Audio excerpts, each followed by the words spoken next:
Podcasting from the Lone Star State in Southern California, you're listening to the Coma Podcast with Cody and Matt. Hey, everybody, and welcome to the Coma Cast. We thank you for joining us. It is the fall. We're back again, everybody, and we're so glad that you could join us. Of course, we've been gone for the summer. We were doing our own things. Life happened, all that kind of stuff. We're not trying to be gone for the whole summer. That was not intentional. We were not trying to be gone all this time. We actually wanted to come back earlier this fall, but again, things happen. We also, the spring was kind of like on and off. You can go back and check out those episodes. Those are pretty good episodes where we talk about my anxiety. That's what kind of derailed us in the spring a little bit, but we talk about my anxiety, and then I actually went and talked to a therapist, got some medicine, did all that. So those are good episodes to go check back and listen to if anxiety is something you deal with, because I deal with it, and we kind of talk about it, and Matt kind of talks with me about the whole situation that occurred. So that's a really good episode to go check back in. You get to hear Cody kind of share, which is nice. We do a lot of avoiding sharing because we don't want to put Cody in an uncomfortable position, but in that particular time we put him on the spot and we roasted him, and I roasted him with love, but it was intended to be a very open conversation, and it was on the table because I can get Cody to share, and I did have that clearance to kind of have that back and forth. And we did not record it. We recorded it, but of course, if anything had come up he didn't want shared, that's what editing is for. But I listen to it. I always listen to our episodes, play back, and I don't think you edit out anything other than some like dead space while we would kind of sit there and think about our questions and answers. But I don't recall you cutting anything out of it, actually. Yeah, no, it kind of played through as it happened. So we did not intend to be gone all summer. I took one vacation. I did not have school. Cody was getting better, which was great. We needed him to have that time. And then we intended to come back at end of July, early August. And my beloved roommate, Keith, as a flight attendant, brought COVID back. And he got sick. Then David got sick. And this girl got COVID finally. I was so sick. And let's remind ourselves that I'm a nursing student. So this was not a great time to get COVID. So from like August 5th or 6th until be about September 20th, approximately, I know no sense of smell or taste. The fatigue was brutal, and it's made it very hard to be an active nursing student. I go to clinicals, and in this semester, I'm in labor and delivery in OBGYN. Well, I got to see a baby be born. I was going to say, I saw that you posted that you got to see that. How was that like? It was amazing. It was a very good experience for the mom, and everybody's healthy. I obviously can't share a lot of detail, but it was one of those situations where it was like a picture perfect situation. And I did not realize I was holding my breath the entire time, because my mom's birthing experiences did not go so great. They were stressful, and one was horrific, and the second one was me, and I was born, but I had a cleft lip and palate. Nobody knew until I was born. And, it created a lot of uncertainty, and I was holding my breath this whole time. I didn't even realize it. And baby comes out, and I get a good look at him, and he's healthy, and the time of birth was called and what they're going to call him. So it's one of those things. I know his first name. I know the name, but his first name and time of birth, I will remember for the rest of my life, because that was the first time I saw that. The families that I got to help were really great.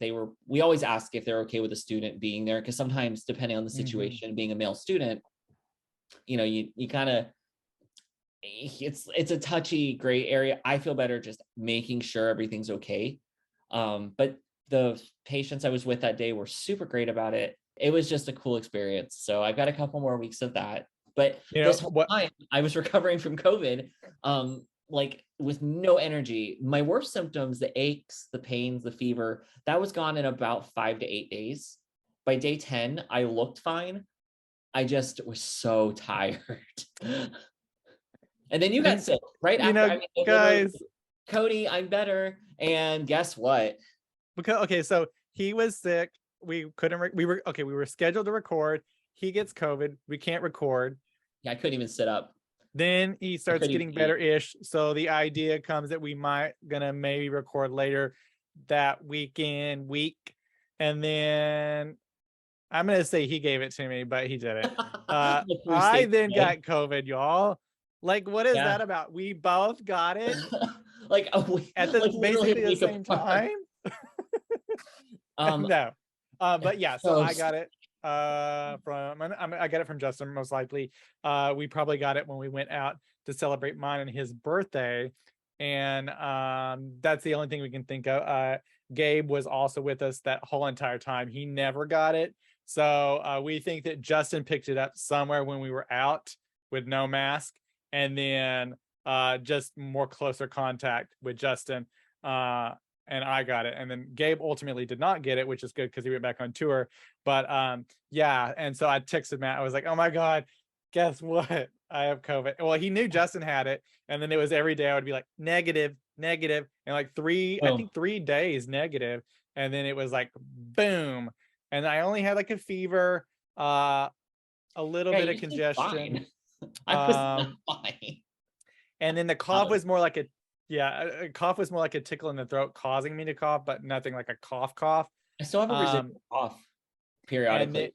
yeah, and then so that lasted a handful of days, and then I was finally negative, and then Justin was negative, and yeah, and then so then like again, a few weeks after that was the little residual cough here and there, and same with Justin. But overall, uh, very lucky. I did say that like my experience with it was not as bad. I've had way worse colds before than this particular instance, and I will thank all of that pointed to the vaccines and how important the vaccines are. Yeah. We won't talk about it incessantly, but you know, guys, if you listen to our podcast, that we are very pro-vaccine. Matt is definitely pro-vaccine. He has all the vaccines. Yeah. So I was supposed to be going to get my flu shot and my COVID booster shot the following week because then I would have enough time to recover and make sure I was good for school because Mhm. I wanted to make sure your protection lasts about 4 to 6 months. So I wanted to make sure I was absolutely covered for my semester because of being in the clinical sites. And I knew I was going to be in a maternity ward, essentially. Excuse me. But I was not able to do that. So I had not had a recent booster because my last one would have expired. So I can't go get my booster now until for a few more months. I need to be clear of it. But I did go get my most recent flu shot, and I didn't have any side effects from that. None. Last year's, I had a headache for a couple of days, but this year, nothing. And I will say that the residual cough has lasted. I still have it, a little bit of it. And I had no energy to get up out of bed. Like I literally just stopped eating. I was hungry and I just couldn't get myself up to Yeah. eat. No, my fever only got to about 100 to 101, which is pretty low. That's a low grade fever. And I've had 105 fevers. I had strep, I had chickenpox, I had those things. I had those real nasty 104, 105 fevers, and they were painful.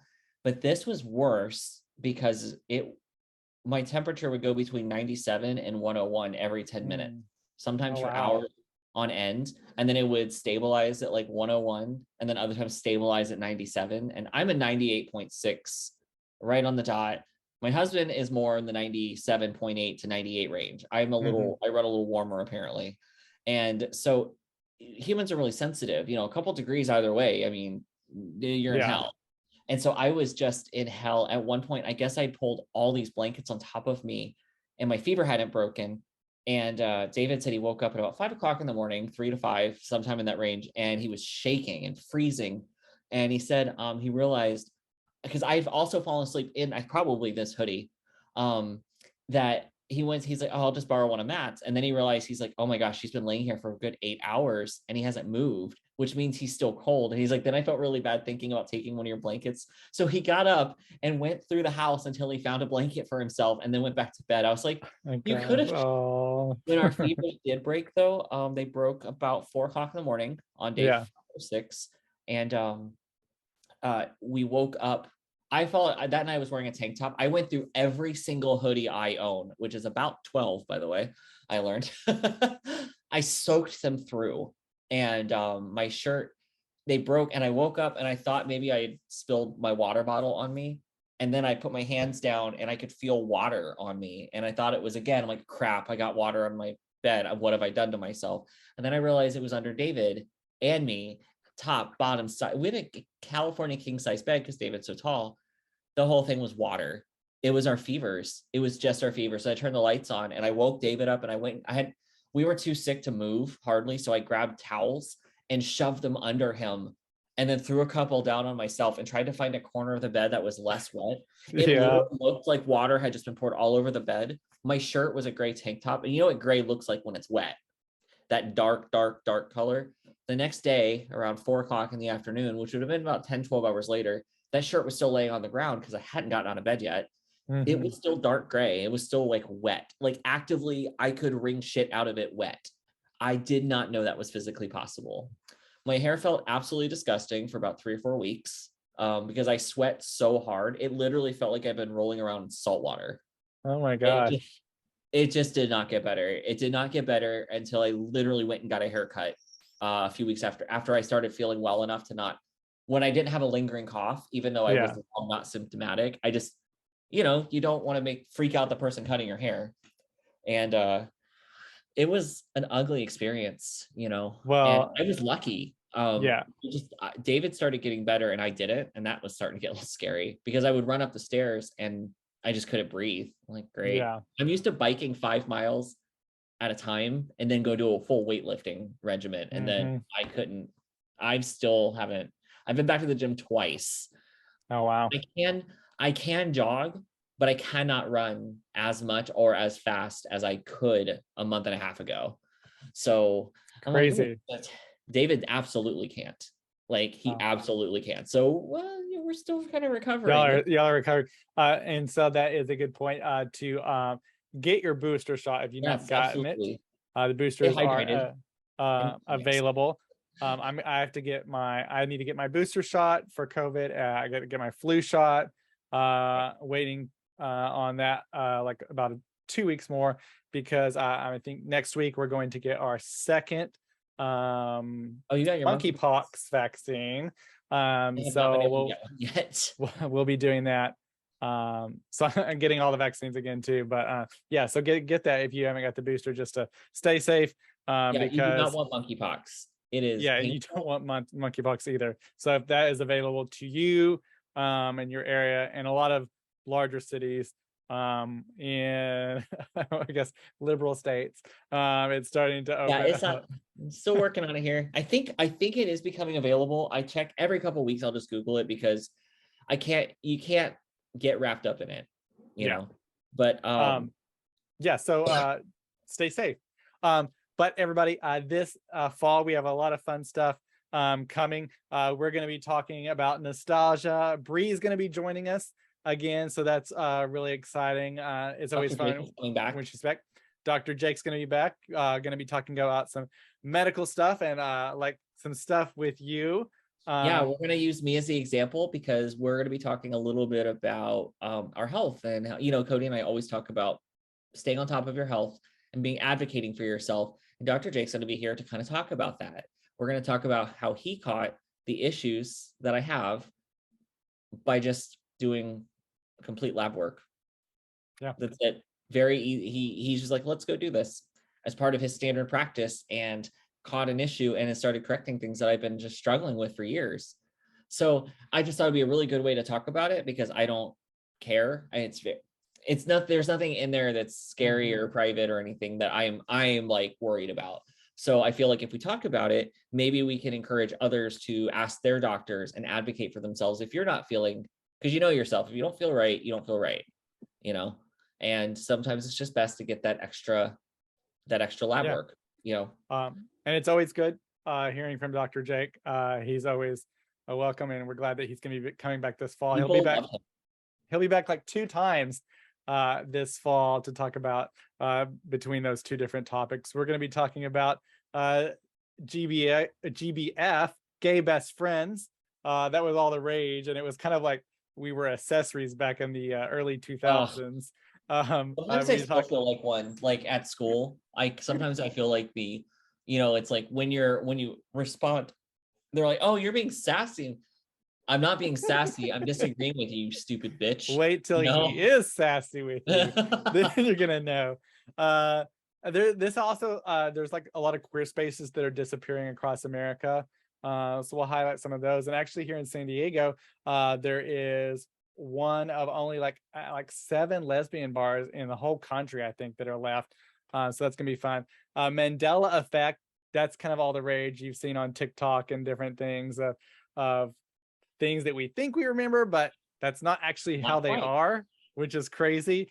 And then all of our holiday shows, our Christmas and Thanksgiving and our Halloween shows. So lots of fun stuff coming this fall. So be sure, subscribe if you're not subscribed to our YouTube channel. We'll have videos coming out there. Anywhere you get the podcast, be sure to subscribe to those podcast platforms so you're notified as soon as the podcast comes up. We'll have new podcasts every Wednesday through the rest of the year here. So be sure and subscribe to get those. We are available on TikTok at the ComaCast. So start following us on there. We'll have some content up there, which will be a lot of fun. And Matt is on Instagram now. I know I saw recently he hates it because there's a lot of ads. Oh my gosh, all it is ads. I literally can't see anybody's feeds. All I see, like if I scroll a feed, it's just ads. So the only thing I can actually do is look at y'all's stories. Yeah, stories. It's the only time I see anything. The key with that, Matt, and the reason why is because the people you're following, basically they're not posting enough, so there's no content to put on the wall, and so it's just showing ads because there's no content. Yeah, I would rather see repeat content than see the shit that I don't care about. I'm glad he's back on Instagram. I'm glad off of Instagram literally in May.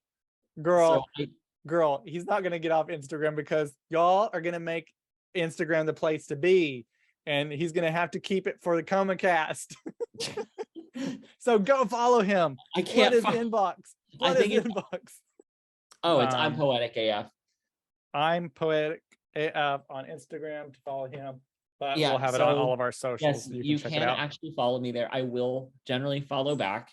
I mean, if all you're posting is like porn or like similar, then I'm probably not going to, because like why? But you are welcome to follow me and see my nursing student exploits. You'll know it's me. I'm wearing a black t-shirt with a it's a Tyrannosaurus Rex waving a rainbow flag.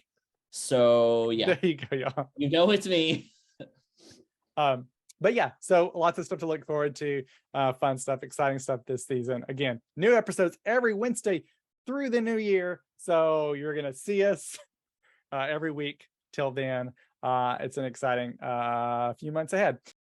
So, hey guys, we want to remind everyone that you can keep in touch with us on all of our social media channels, whether that is Facebook, Twitter, or Instagram. You can do all of that at the ComaCast. And we definitely love to interact and hear from all of our listeners. All of this is not possible without you guys.